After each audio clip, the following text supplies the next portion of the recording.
And good morning. Welcome to Community Voice. Today is Friday, March 28th. I'm your host, Josh Engel.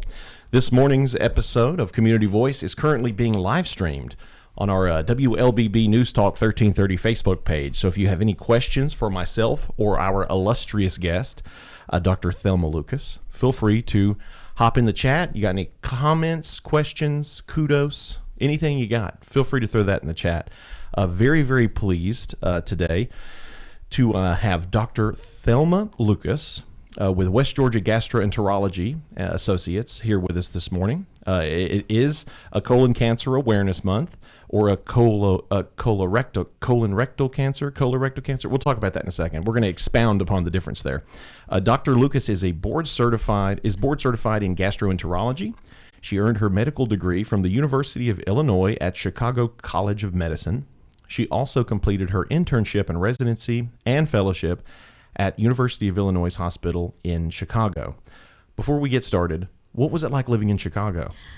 Oh, it was amazing, and it was very chilly in the winters, but we loved it. Nice. I've heard it's very cold. I've seen footage of like that, the water, like big sheets of ice and everything up there. Yeah, it's amazing. It's beautiful, and you get to wear like all of your fall and winter fashion. Ooh. So that's good. I like that. We rarely canceled an event just because it was cold or snowing. They just kept going. We just kept it going. And to see here in the South, the wind blows too hard. We're just like, I don't know if I can go to that wedding today. I mean, it might pepper snow or something. I always wanted to go because I'm a big nerd, so I like the Batman movies, and a lot of the recent Batman movies were filmed in Chicago, which I think is super cool. So that's great. All right, so you spent some time in Chicago, came down here where it's a little bit warmer. Why don't you tell the listeners at home a bit more about yourself, a bit more about you, maybe personally? Ooh, all right. Where do I start? Okay, so I am from a huge family. Well, it didn't seem that big growing up, but I am from a big family. I am one of 19 children, one mother, one father, all single births. Wow. No twins, no halves, no steps. So I'm actually number 18 of 19, and we were born in Mississippi. Moved to Chicago when I was very young. That's where I grew up and went to school. And then I've been here in Georgia for, I think, about 18 years.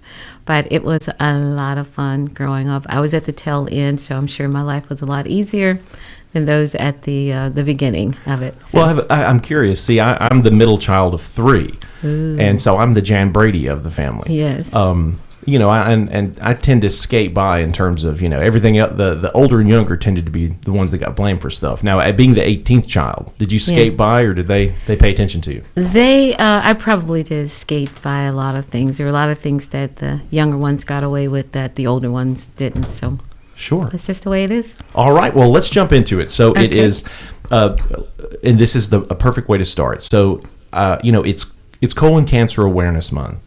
But that can be a bit more refined into colorectal cancer month. Can you expound upon that some? Tell us a bit about the difference between the two. Sure. So we often say colon cancer.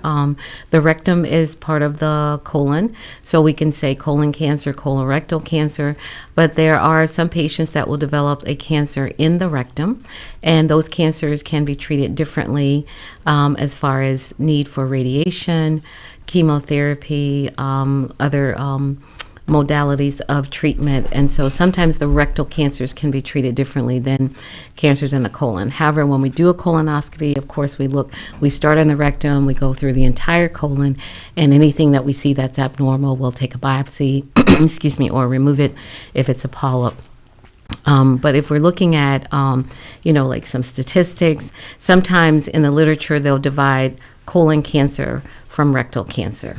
So for instance, each year there's like over 100,000 new cases of colon cancer that are diagnosed, and almost equal, but a little more amongst the men than the women. And then if you look at rectal cancer separately, probably 40,000 cases of new cases of rectal cancer. And then we'll put all of those together and just say colorectal cancer. So I see. So does the literature say, what does the literature say in terms of men being more likely to be diagnosed? Is it an influence of testosterone? Not so much testosterone, probably just lifestyle, heredity. I eat terribly, so I'm not surprised. Well, okay, so now that you mention it, I mean, it probably is a little bit more to do with that. There are some, certain risk factors, such as, your diet, smoking and those sorts of things. I'm not saying that you smoke more or people, with your gender smoke more, but if you do, then probably more genetically predisposed for it or something. Absolutely. Well, so maybe we could talk a bit about the importance of awareness, because here we are, talking about the things that you got to keep an eye out for. Yes. So March is Colorectal Cancer Awareness Month. Why is it so important to have a dedicated time to spotlight this particular disease? Well, I think the main reason is because a couple of reasons. One, colorectal cancer is very common, unfortunately. This is the third most common cancer when you talk about cancer deaths. So colorectal cancer is number 3 amongst that. The other thing is that it is very treatable if we can diagnose it early. So therefore it's, it's not just, hair on fire, you've got this terrible thing coming, but it's something that we can prevent. It's something that we can catch early. It's something that we can treat. So therefore, I think it deserves a spotlight, that we just stop and think about what can we do to make sure that we're doing everything we can to prevent getting colorectal cancer. The Tanner Show's always give me some peace and assurance, because there are things that you hear about, like people from my parents' generation, and I hear often about people developing colon cancer, rectal cancer, but getting to know that it's something that can be caught early if you just be aware of it. If you just stay mindful, you might be able to catch it and take some preventative measures. Absolutely. So can you share some statistics or facts about how common and serious colon cancer is? So, as I said, it's a very, unfortunately, a very common disease, and probably, due to our lifestyle in Western countries, not just, here in the South. But we eat a lot of fried foods down here. We do eat a lot of fried foods. We eat a lot of things, but there are a lot of things that go into that. But just in Western nations, we are more likely to develop. A lot of it has to do with our environment and, external factors, eating, diet. Microplastics probably, chemicals. We don't like to exercise a lot. So all of these things. And then, there's heredity that goes into it too. So there are a lot of factors that are important. And again, there are going to be over 150,000 new cases that are diagnosed this year. And so we want people to be aware and try not to be in that number. Absolutely. Well, time is 8:38, so we're going to go ahead and take our first commercial break. And when we come back, we'll continue our conversation with board-certified gastroenterologist Dr. Thelma Lucas as we chat more about Colorectal Cancer Awareness Month and so much more. Community Voice brought to you by Oak Mountain Academy and Tanner Health System. The AP Scholar Journey at Oak Mountain Academy is designed to provide students with a clearly defined advanced placement curriculum track to earn a series of distinctions upon graduation. This journey enables academically prepared students to pursue college-level studies throughout 17 AP courses in 5 subject categories while enrolled at OMA. I'm Patrick Uran, head of school, inviting you to journey with us on the mountain. For more information, visit us at oakmountain.us. Discover your journey at OMA. Prepare, explore, and achieve. Consider the Mobius strip. Take a strip of paper, twist it, connect the ends. This connection forms a continuous loop. Seamless, infinite. That's how your healthcare should be too. At Tanner Health, the Mobius is our symbol and our promise, representing our continuum of care and our commitment that the services you need will be here for you always. We're not just changing healthcare, we're redefining it. See more at tanner.org.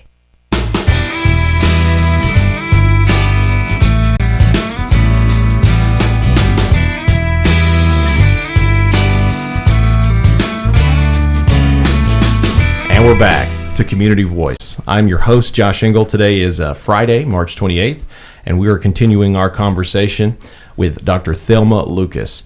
She is board certified in gastroenterology, and she currently is with West Georgia Gastroenterology Associates. This is Colorectal Cancer Awareness Month, so if you're just tuning in, be sure to check out either the podcast of this episode, which will be uploaded to the station's website, as well as gradicommunications.com, or you can also check out the live stream, which is going on right now at our WLBB News Talk 1330 Facebook page. So if you have any questions, comments, compliments, kudos, criticisms, whatever you got, lay them in, because we'll take them. We'll handle them head on there. So all right, let's jump right back into screening guidelines. Yes. So we often hear that colonoscopies should start at around age 45. So that's about 9 years for me. Why did the recommended age drop from 50 to 45 in recent years? All right, so the reason that age dropped is because we started discovering that there are a lot of cancers being detected in younger people. And the reason is that people that are older started getting screening. So we're catching them earlier, we're removing polyps before they turn into cancer. So now we're discovering that the rate of colorectal cancer is increasing in younger people, and that's why the age has been put back from age 50 now to age 45 so that we can catch more of those cancers. Excellent. Well, is there anyone who might need to start screening even earlier than 45? Yes. So when we talk about screening, we break it up into routine or patients that are average risk and then those that are high risk. So average risk patient is someone who has no symptoms, no family history of colon cancer. You're just 45 years old. It's your birthday. Let's do it. Let's get you screened. Celebrate right. Celebrate right. Absolutely. And then patients that are high risk are patients that have a family history of colorectal cancer. Patients that have a history of inflammatory bowel disease like Crohn's or ulcerative colitis, those patients are at increased risk of developing colon cancer. Patients, and so, for instance, let's take if you have a family history, let's say if you have a first-degree relative, a parent, a sibling that has colon cancer, then if you're a parent, your child should be screened 10 years earlier than at the age that you were. So if you were diagnosed at age 45, you have a child, your child should be screened at age 35 to catch polyps and those sorts of things. So again, there are certain people that should just get it done earlier because they're at higher risk of developing cancer. So how effective is early detection in improving survival rates for colon cancer? It is very effective. We know that colon cancer starts in polyps. Polyps are very small to begin with, and they generally cause no symptoms at all. So it's not unusual to for me to perform a colonoscopy on someone and find a very large polyp. We remove that polyp and it may have a little focus of cancer in there. So if we wait until someone starts to have symptoms, then it's later in the course. But if we get that screening done when it's early, when you may have polyps that are causing absolutely no symptoms at all, we can remove those polyps and save you a lot of headache, prevent colon cancer, or catch a cancer in a very early stage, and that's the important thing there. That's quite assuring. That's very nice to know that. You know how it is. Things are always scarier when you don't understand them. Sure. Things in the dark are always scarier because you can't quite tell. So kind of getting that clarification, that goes a long way. Because there are listeners out here that are in this age range that might even be experiencing some symptoms. And don't worry, we're going to give you some resources at the end of the program so that you can kind of have an idea of what to keep an eye out for. But, this is super important information. So it's great that listeners can kind of get this from a calm and competent source, has a lot of experience in this field. Why is it critical to get screened even if you're not experiencing any symptoms? Again, we want to catch the, if there's a growth, if there's a polyp, we want to catch it while it's earlier. The earlier that we catch it, the more options that we have for treatment. The later on in the course, then we're more limited. So the earlier, the better. And again, polyps generally don't cause a lot of symptoms. By the time someone's coming in with symptoms of rectal bleeding, change in bowel habits, those sorts of things, they probably definitely have something going on there that is going to require a little bit more. Sure. Well, for someone who might be nervous or unsure, can you walk us through what a colonoscopy actually entails? You've touched on a little bit, but kind of give us a play-by-play. How does that work out? Sure. So the thing that I find my patients complain the most about is the prep. which is unavoidable. We have to do it, and it's important. So what you would do is 1 day prior to your colonoscopy, you'd be on a clear liquid diet. So patients complain about not being able to eat for 1 day. Clear liquids like Jell-O, Gatorade, water, popsicles, that sort of thing. We would order a prep for you, which there are a ton of different preps, but basically you're going to drink a delicious, I tell my patients, it's a delicious drink that you'll have that will basically cause your bowels to move and get everything all cleaned out. And this is necessary so that we can detect small growths in the colon, and those are the polyps. So you'll, again, 1 day, for one whole day, no solid food, clear liquid. You'll drink your prep in the afternoon. We even have something called a split prep where you'll do half of it in the afternoon, and you'll get up about 2 in the morning, do the other half. You'll come in later that morning for your procedure, and we get really good results, very good look. The colonoscopy itself takes only about 20 minutes. You'll get some sedation. It'll feel like you closed your eyes for a minute. You wake up, you're in the recovery area. It's a very good nap. You'll be asleep. I'll take pictures for you because you'll be asleep. Back in the old days, you were wide awake watching the screen, watching me do the scope, watching me take a biopsy. We like it much better this way. You're napping, I'm doing the work. I'll tell you all about it afterwards. But generally, it takes about 20 minutes or so. I mean, it sounds pretty luxurious to me. It kind of almost sounds like a visit to the spa, but that's just how much I need a nap. You know, that sounds awesome. Absolutely. That sounds pretty great. Now, this is a Josh question because I got to know. What is the prep? Is it that magnesium citrate stuff, or is it like the real deal, like even better? Well, so we have several different ones. There's something, basically, it could be magnesium citrate. It could be something we call Colite or New Lightly. We have one that comes in a jug. It's a gallon that you drink. You mix it, it's a dry powder, you mix it with water, and you drink that over several hours. We have some newer preps that patients do like. Some of them are sweet. They may have like a mango taste. Real mango is going to taste better. But there are some with lower volume. And so you can drink those and you can break it up. And then for patients that absolutely cannot tolerate that, we even have something called sorbitol, where it's like a little shot. You drink a little shot of prep followed by water. I mean, we will meet you wherever you are. If you got any problems, if you don't like to drink copious amounts of fluid, we can hook you up with the concentrate. Absolutely. Get you the little shot glass. That's yes. That's like wild. Can you keep the little shot glass? Does it say West Georgia Gastroenterology on the side? You know what? We're going to get some that say West Georgia Gastro. Thank you. We also have pills. Now, patients will come in and say, I want the pill. Well, we do have pills. It's not one pill. There are 32 pills. But again, if you don't have trouble swallowing pills, you can take it in a pill form. Again, the same prep. Dry it up, concentrate it in a pill form. You take the pills, you drink water, and every few minutes you do that. So again, we got you. Hey. Whatever you need, we have you. So that is not an excuse, Josh, not to get it done. Hey, I'm jazzed about that part. I feel like I feel bloated all the time anyway. I mean, of course, I think I'd go for the gallon, like a bodybuilder in the gym walking around with a gallon of water.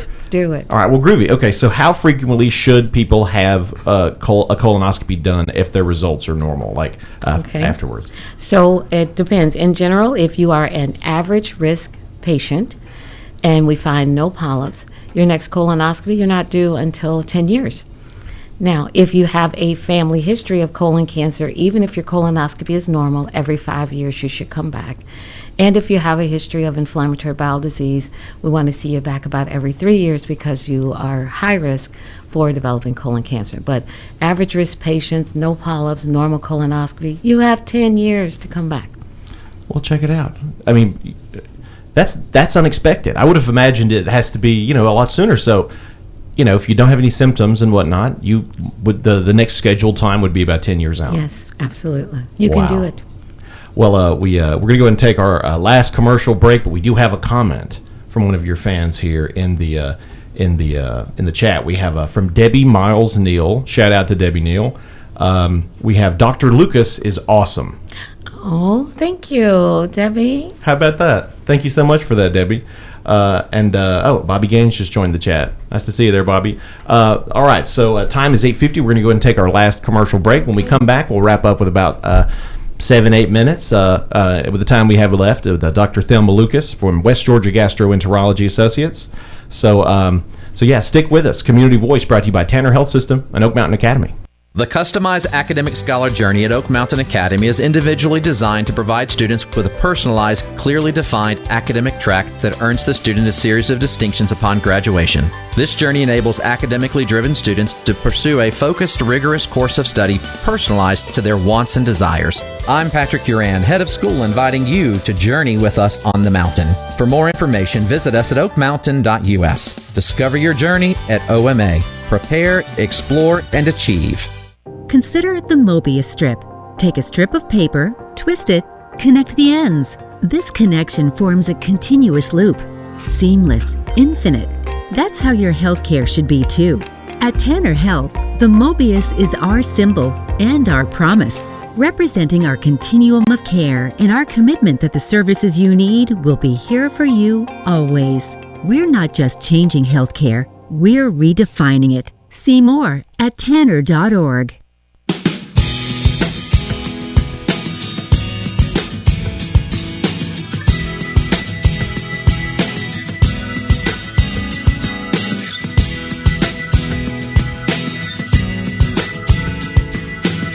And welcome back to Community Voice. Time is 8:51, and I'm very, very pleased to be continuing our conversation with Dr. Thelma Lucas. It is a colorectal awareness month, and she is with West Georgia Gastroenterology Associates, a Tanner Health System, and it's been a tremendous show so far. So if we're going to wrap up here in a few minutes, so if you have any last-minute questions or comments for our amazing guests, feel free to throw those in the chat. And of course, share. It's the tail end of Colorectal Awareness Month, so share this show. Share so that we may save some lives potentially. Let everybody know, especially if you're in this age range, to start needing some screenings. Be sure to share, spread the word, so that everybody knows that colorectal cancer isn't as scary as you might have thought. Turns out, folks like Dr. Lucas here can actually help a lot, and there are a lot of preventative measures. There are, and even if it actually happens, it's very manageable. Absolutely. And thank you so much for the peace of mind you've given us. We have a few more. I have 2 comments that came in, and then 1 question. Okay. Because you're very popular. Taylor Walker Stripling says, "You are great, Dr. Lucas. I love working with WGGA." Thank you, Taylor. Shout out to Taylor. And then we also have Chris Hicks. "Dr. Lucas makes this procedure so easy. She is the best." It's high praise. Wow. So if you're a little nervous about getting your colonoscopy, don't be, because look who you're dealing with. And then we have a question from local author Bobby Gaines. Bobby Gaines asks, "What about Cologuard?" Sure. So there are several. There are other ways to get screened for colon cancer. You may have seen the little commercial, the little guy in the box, the blue box, all of that. So that is Cologuard. That is one way to get screened. That is for patients that are of average risk. And I'll come back to that. Other ways, you may have heard of those little tests called the FIT test, where you get a sample of stool. You would yourself take a sample of your stool, smear it on this little card, bring it back to the doctor's office. If you do that test, it detects blood in the stool that hasn't been digested. So it should not be, if you ate a rare steak, this should not make that test positive. So if you do that test, you would do that yearly.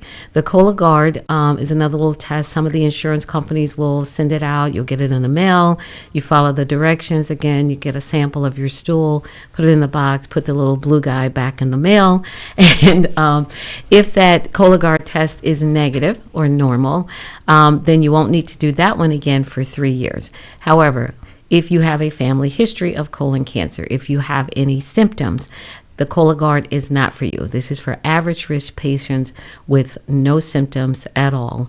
It can be expensive. However, if your insurance company doesn't cover it, the Cologuard test can cost about $600. So just something to keep in mind. It's so funny how relevant this question is. Another comment came in. Deirdre Level Travis said, "Can you do Cologuard instead of a colonoscopy?" So perfect timing. We just spoke about that. Personally, I would rather have the nap.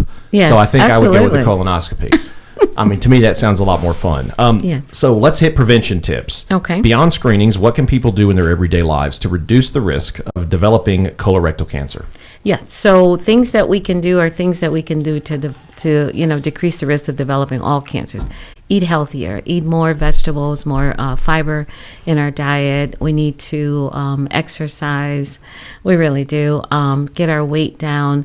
Obesity, eating poorly, eating a high-fat diet, smoking, all of these things are going in the negative column, increasing our risk for developing colorectal cancer. But the main thing is to get screened. What we haven't talked about, and I don't know if that's something that you would ask, what are symptoms that patients may have to tell you that it's time to come in? So even if you're not 45 years old, if you pass blood in your stool, that is never normal. Could it be hemorrhoids? It certainly could be, but don't self-diagnose. Come in, get checked out, because a lot of times it may be a polyp that's low down in the colon, or it could be cancer, it could be colitis. There are other things that it could be that need to be treated differently. It doesn't always have to be cancer, but it's never normal to see blood in your stool. We try to lose weight, but we know that it's not easy. If you have unintentional weight loss, you've lost 20, 30 pounds and you're really not doing anything to lose weight, that's a sign that you need to get checked. If you have a change in your bowel habits, where you become constipated suddenly, your bowels are not moving, or let's say they're moving too much, you have loose stools, your stools are coming out very thin, pencil-like. These are all symptoms of, that something is going on in your body. A lot of times patients will say, yes, I've been having this going on for this many months, but I thought it was due to that. Again, you're self-diagnosing, or you're asking Dr. Google. Don't ask Dr. Google. No. Ask me. Ask Dr. Lucas. Ask Dr. Lucas. Yeah, so any change in your bowels, any symptoms, abdominal pain, weight loss, blood in the stool, these are things that you need to get checked for, and then you may need a colonoscopy even earlier than the routine screening at age 45. Perfect. Well, we only have about 3 minutes left. So Okay. Why is it critical for people to overcome hesitation and fear, prioritize their health now rather than later? And perhaps we could speak a bit about Tanner's Cancer Care 3-Day Promise. So again, we want the earlier we can diagnose colorectal cancer, the more options there are. In some cases, like I said, I may find a polyp that I can remove during the colonoscopy. It has a focus of cancer in there. The whole thing is gone. You don't need anything else except your follow-up colonoscopy. If you have an early cancer, the treatment options, you may need to only have surgery. Later cancers, you may have to have surgery and chemotherapy. So again, the earlier we catch it, the more options, the better the treatment, the better the outcome, the better the long-term survival rate. So we want to get in there and take care of business. Absolutely. And the 3-day promise, if you're diagnosed with cancer, your specialists prepare that personal treatment plan. All within 3 days. Faster treatment, less worry. They can remove the precancerous polyps. Yes. I mean, that is a lot of assurance. It really is, and it is pretty amazing, and I love being able to tell my patients. I mean, I hate being able to say we found cancer, but I'm always honest. If I see something that looks like a cancer, I'm going to tell you at the time. We're going to confirm it with your biopsy, but I love being able to tell you you're going to get a call from Tanner 3-Day, and within the next 3 days, they're going to make you an appointment with the surgeon, the oncologist, get any x-rays, any labs that you need. We're going to take care of it within 3 days. Perfect. All right. Well, we only have 1 minute left in the program, so I want to leave everybody with some information. If you have any questions or would like to schedule your colonoscopy directly, you can call their helpline at 1-833-262-6793. And you can answer a few quick questions of your health history. And if you qualify, you can schedule your colonoscopy. And of course, you can learn more at tanner.org/colonoscopy. Dr. Lucas, thank you so much. Thank you for having me. I appreciate it. And to everyone who tuned in and commented on the live stream, have a wonderful weekend. We'll see you next time.